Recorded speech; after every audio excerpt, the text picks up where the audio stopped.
Liberal gaslighting is hitting the peak of Revelstoke Mountain at this point because we watched one of the most remarkable acts of political gymnastics the Liberals have ever pulled today. No, we didn't. We just more of the same. They announced so-called relief for steel and aluminum companies, blaming tariffs as the problem and Donald Trump, and then conveniently funneling most of that relief to, where do you think? The East Coast. And that's one of their safest political strongholds. It's classic liberal playbook. Fail on a promise, scramble to throw money at the problem, and then parade around like saviors to the very people that you let down in the first place. Because let's remember, Mark Carney promised during the campaign to get U.S. tariffs on Canadian steel and aluminum scrapped entirely. Not reduced, not managed, scrapped. And he failed miserably at that as usual. Because of that failure, he had no choice but to roll out this relief today. Yet instead of admitting the failure on this, the Liberal spin doctors have twisted it into an act of generosity, a display of caring for Canadian workers. This is not generosity. This is an admission of defeat, wrapped in a press release, dressed up with Liberal colors, and sold to the public as a heroic act.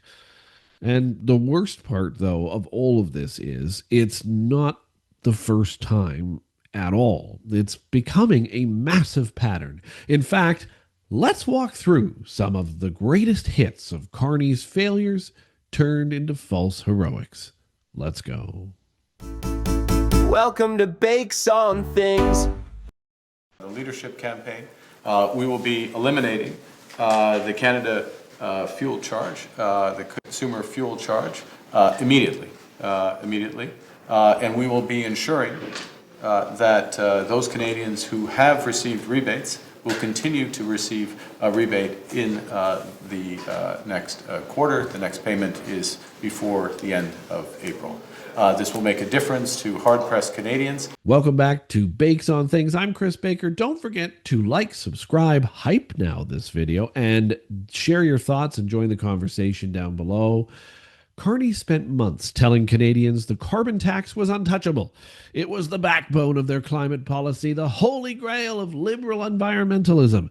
Then Canadians started drowning under cost of living pressures, groceries, gas, mortgages, heating bills. Carney caved. He rolled back the carbon tax on the advice of the Conservatives in a desperate attempt to calm voter anger. Did he admit the policy was flawed? No, of course not. He staged it as if he was listening to Canadians and responding with compassion. In reality, it was proof his grand climate promise was unsustainable. The rollback wasn't leadership, it was damage control at its finest. And then he went for a jog in Ontario. By next year, 2026, under the original rules, Canada was supposed to be selling 20% of all new passenger cars had to be electric vehicles. It was a controversial move that was brought in by the Trudeau government to push its environmental strategies. Now Mark Carney is saying the pause button will be hit on that strategy. He says Canada's auto sector is going through enough right now as a result of Donald Trump and his trade war on the car sector, and they have enough to deal with. And then we saw that during the campaign. Liberals trumpeted their electric vehicle mandates as the future of Canada. Factories were promised, jobs were dangled, and big targets were set. But as the costs have mounted and consumers have refused to play along in the EV game, the mandates have started looking like a fantasy. So what did Mark Carney do? Well, he quietly signaled a rollback and framed it as supporting consumer choice. Well, let's be clear.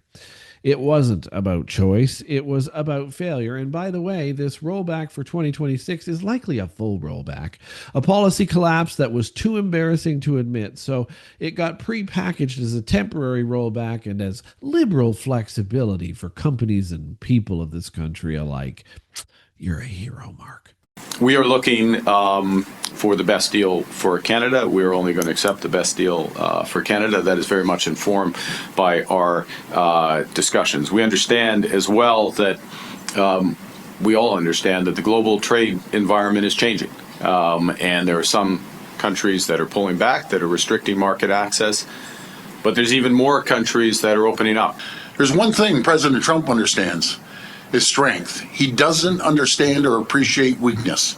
He will roll over us like a cement roller if you show an ounce of weakness with the president, in my opinion.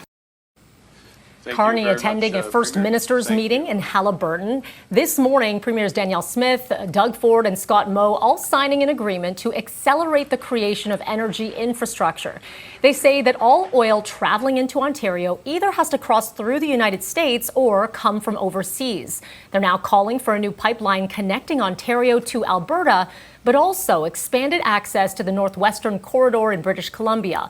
And then remember when the Liberals fought these pipelines tooth and nail, painting them as relics of the past, and suddenly, with the economy sputtering and unemployment climbing, they have started talking about accelerating energy projects. Well, not started. They've done this since the campaign. Carney doesn't even believe in these projects, ladies and gentlemen.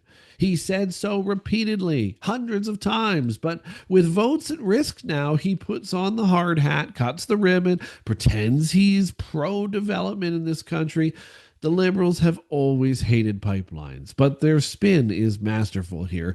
What was once an enemy of the environment somehow now is a bold economic plan. It's not conviction, though. It's big-time desperation at this point. He senses he's losing the voter base, and he's right.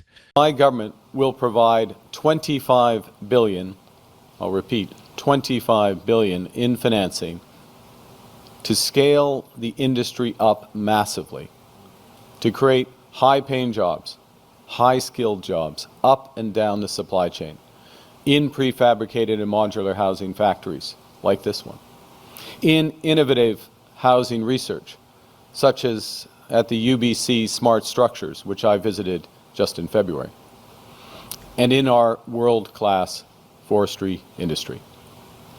Our plan will revitalize our construction sector, where in recent years, labor productivity has been stagnant and costs have risen over 50%.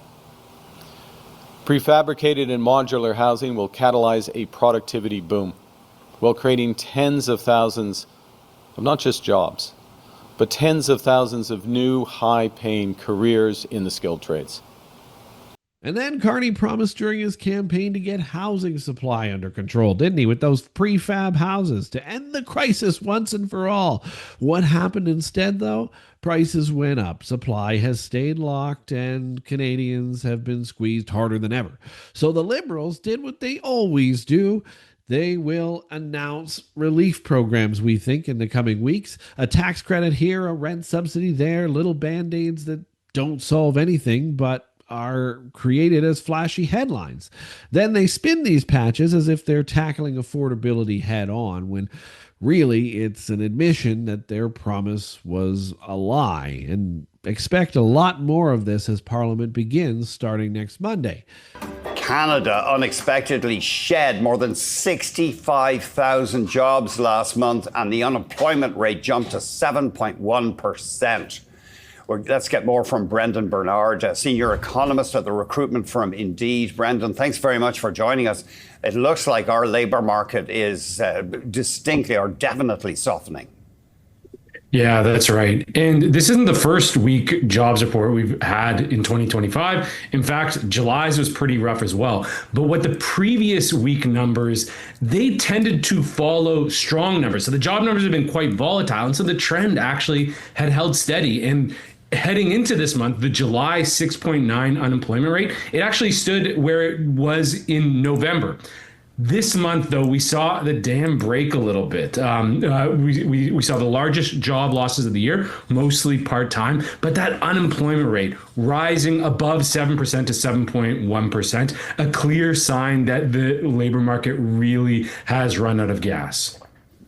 We do hear anecdotally that young people seeking jobs are sending hundreds of resumes. They don't even get replies in many cases. It's probably not going to get better soon.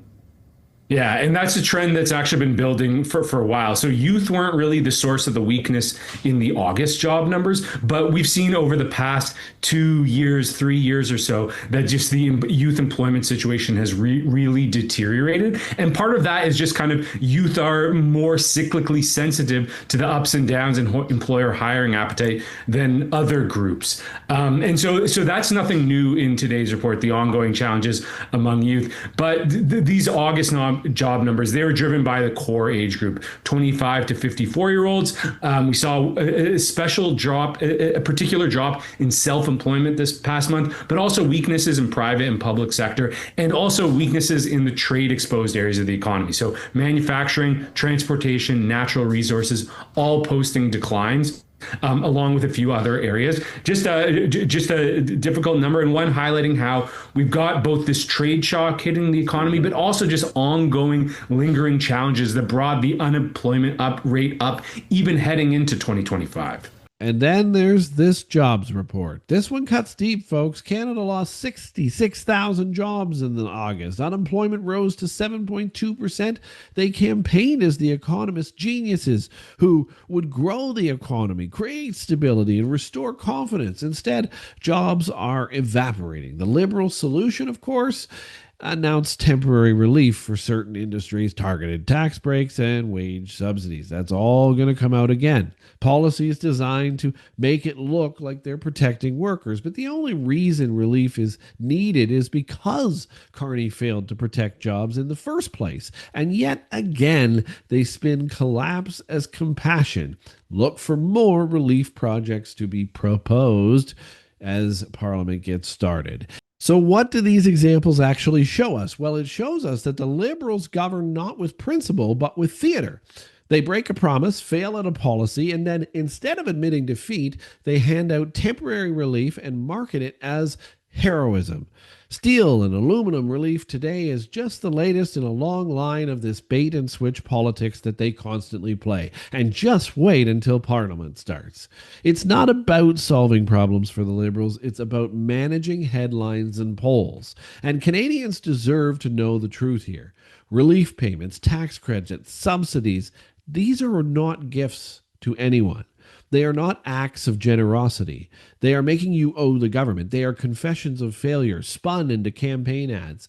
Mark Carney is not a hero for bailing out industries he left vulnerable. He is the architect of the failure in the first place. And until Canadians stop falling for the show, the Liberals will keep doing this fail, spin, and cash in over and over again. We'll see you tomorrow.